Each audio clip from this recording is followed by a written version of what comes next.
कंकाली माई है। सुनो रे सगा जानो, एक समय की बात पुरानी, साले सा की वादियों में गूंजी एक अमर कहानी।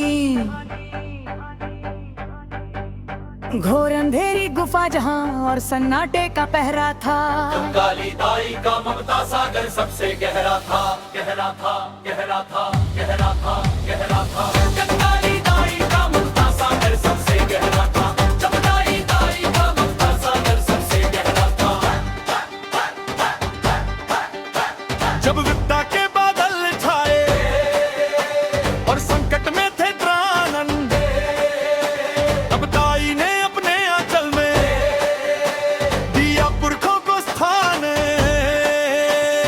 कच्छरगढ़ की कोख बनी उन बच्चों का पालना, कंकाली दाई ने सीखा हर संकट को टालना। बिना अन्न और बिना नीर के बरसों बीत गए भारी, पर माँ की ममता पहरा देती बन करके बलिहारी। चमदाई दाई का ममता सागर सबसे गहरा था। चमदाई दाई का ममता सागर सबसे गहरा था।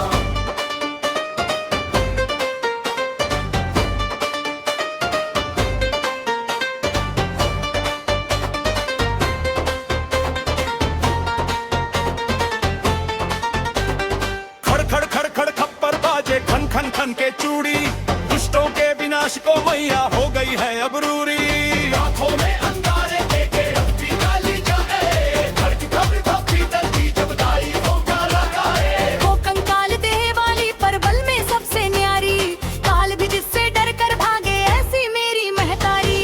चमकाली दाई का ममता सागर सबसे गहरा था। चमकाली दाई का ममता सागर सबसे गहरा था। जब बारी